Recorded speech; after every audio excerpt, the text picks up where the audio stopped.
আজ একটা অন্যরকম ভিডিও শেয়ার করব, আর ভিডিওটা হতে চলেছে ইনফরমেটিভও। তো পুরো ভিডিওটা দেখতে থাকুন।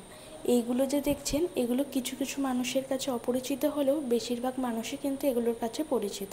কিন্তু এটা যে ওটাই যেটা আপনি ইউজ করছেন সেটা আপনারা জানেন না। এটা হলো কপার টি, যেটাকে বাংলায় বলে লুপ। এটা গর্ভনিরোধক হিসাবে কাজ করে। তো কপার টি দু ধরনের হয়, একটা টি এর মতো দেখছেন, এটা 10 বছরের, আর যেটা ইউ এর মতো ওটা হচ্ছে 5 বছরের। আপনারা হয়তো শুনে থাকবেন বাড়ির আশেপাশে বিবাহিত মহিলাদের থেকে যে তারা লুপ পরে আছে। তো এটাই হলো সেটা, যেটা যার ক্ষেত্রে প্রযোজ্য সেটা তার ক্ষেত্রে ইউজ করা হয়। তো কখনোই ভেবে নেবেন না এই পুরোটাই আমাদের জরায়ুতে ইনসার্ট করা হয়।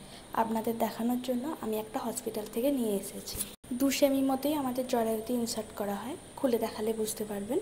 এবার কি বুঝতে পারছেন, সুতোর থেকে যে উপরের অংশটা আছে ওই ছোট্টখানি ওই জিনিসটাই আমাদের জরায়ুতে ইনসার্ট করা হয়। কপারটি কীভাবে ইনসার্ট করা হয় আপনাদের বোঝার জন্য একটা আমি ডেমো দেখাচ্ছি, তো দেখলে বুঝতে পারবেন। তো কিছুই নয়, ভেজাইনা মানে আমাদের পেচ্ছাপের দাঁত দিয়ে এটা ইনসার্ট করা হয় জরায়ুতে। এর প্রধান কাজ হচ্ছে যে টিউব আছে, যেটাকে আমরা ফ্যালোপিয়ান টিউব বলি, ওর রাস্তা বন্ধ করে দেয়া। বন্ধ করে দিলে কি হবে, কোনো ডিম আসতে পারবে না। ডিম যদি না আসে, শুক্রাণুর সাথে মিলিতও হতে পারবে না, বাচ্চাও জন্ম হবে না। তো আপনাদের বোঝার জন্য এই ছবিটা দিলাম। ভিডিওটা কেমন লাগলো অবশ্যই জানাবেন, আর সাবস্ক্রাইব করতে ভুলবেন না।